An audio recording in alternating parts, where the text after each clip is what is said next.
Hello, everyone. I'm Lingfeng Li, currently a postdoc at Brown University. Today, I'm going to bring you about the hybrid cosmological collider of Axion. As you can see, this is a cosmological collider talk and would be about Axion. So this work will be based on this work, collaborating with Xingang Chen at Harvard University and the Professor Gigi Fan at Brown University. So we need to start with what's the axion, and especially QC axion, because that's well motivated, especially because of the strong CP problem, where we do not observe a obvious electric dipole moment of the neutron, which means this term in the standard model Lagrangian must be very suppressed. So one of the very neat answer for that, and one of the popular answer, is the presence of axion, which is a pseudo-Nabu-Gaussian boson, PNGB of a Peccei-Quinn symmetry. And there will be some fermions also charged under this Peccei-Quinn symmetry. So this introduced interaction between the axion and these heavy fermions, sometimes called heavy quarks or sometimes even standard model quarks. And once you build up this coupling between the axion and the standard model QCD, and you plug in the potential, and once it dynamically relaxes on the bottom of this potential, this CP violating term just suddenly disappears.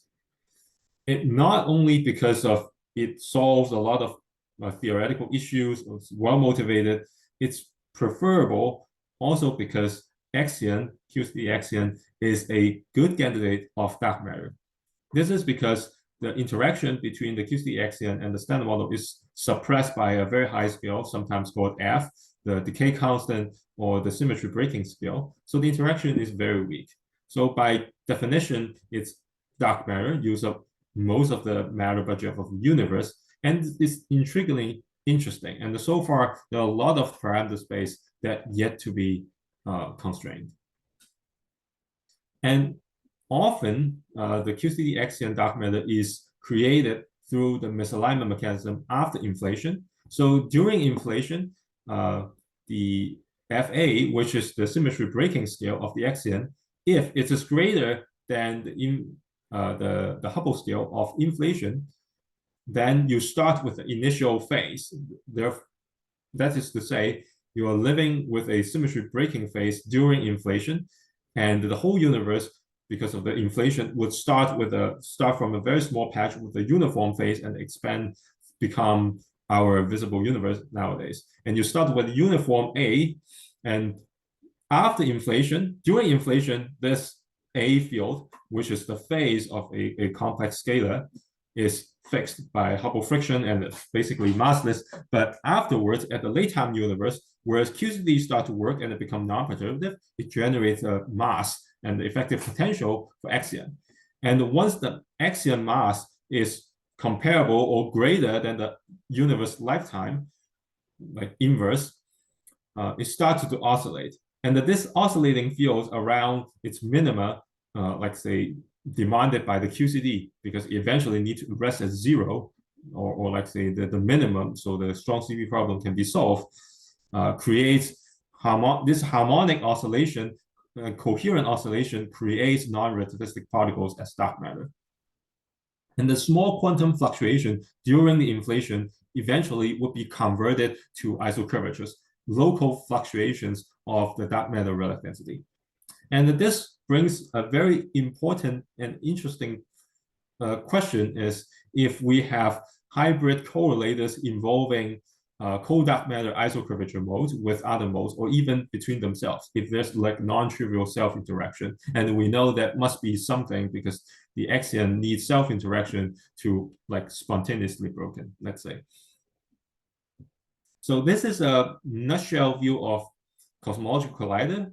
That's different from particle physics collider, but have many things similar.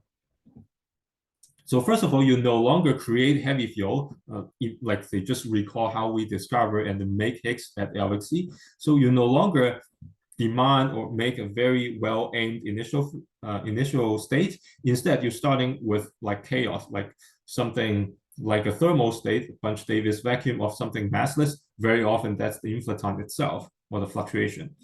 So once a heavy particle is created by chance, it propagates with time and slowly moving in space.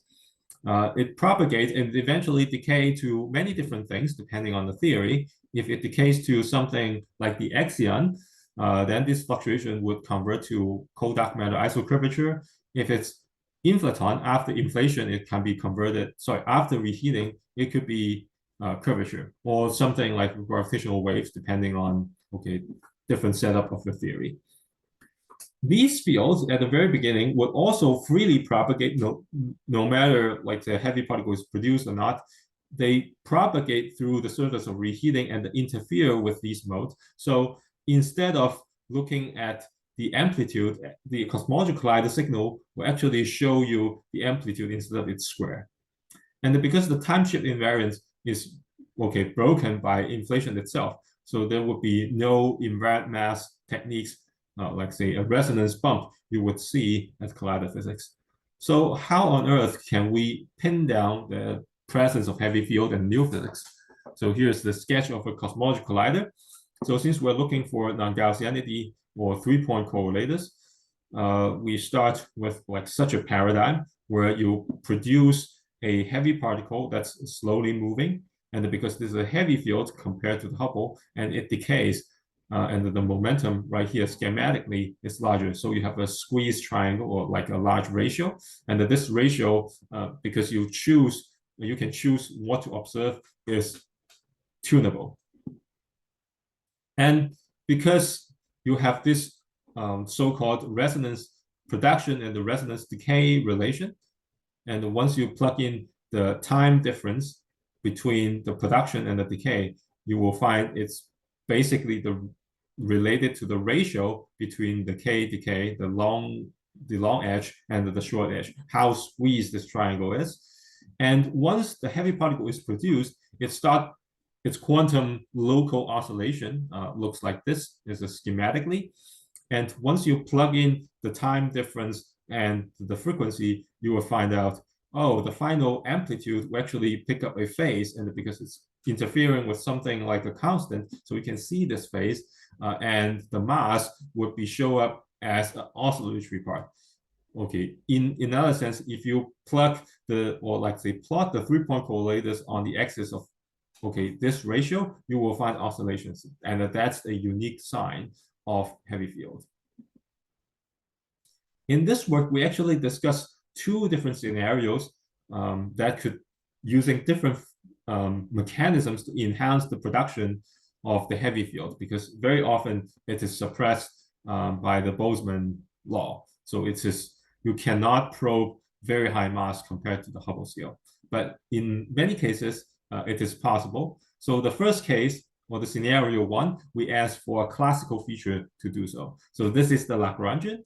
The Lagrangian is pretty dull, so the kinetic terms and a agnostic inflaton potential, and the PQ symmetry, so the PQ scalar potential, chi is the PQ scalar, and the axion is its phase. And the only effective interaction we introduce right here looks like this, which respect the shift symmetry of the inflaton and also the PQ symmetry, so the axion remain massless.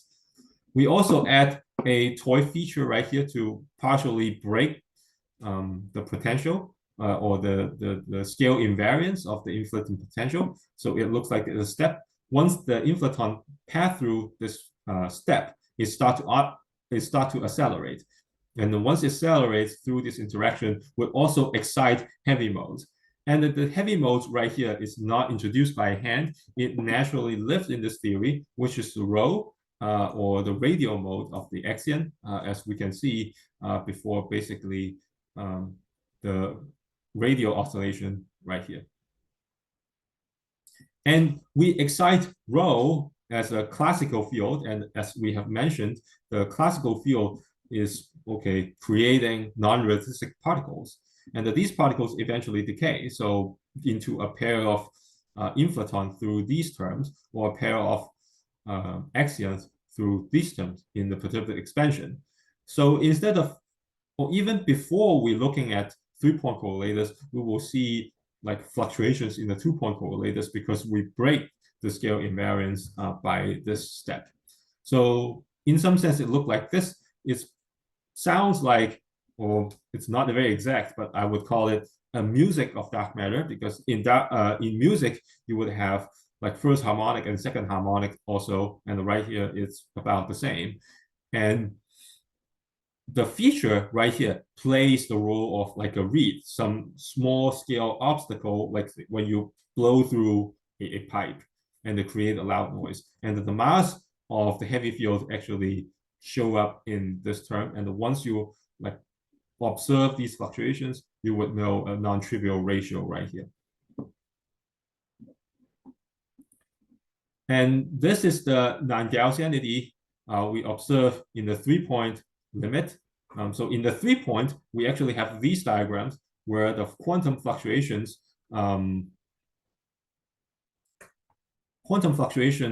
of rho actually propagate in between, and the mediate interaction between two axion perturbation and a inflaton perturbation. Since the Peccei symmetry is not broken, and so as is Z2 remaining symmetry,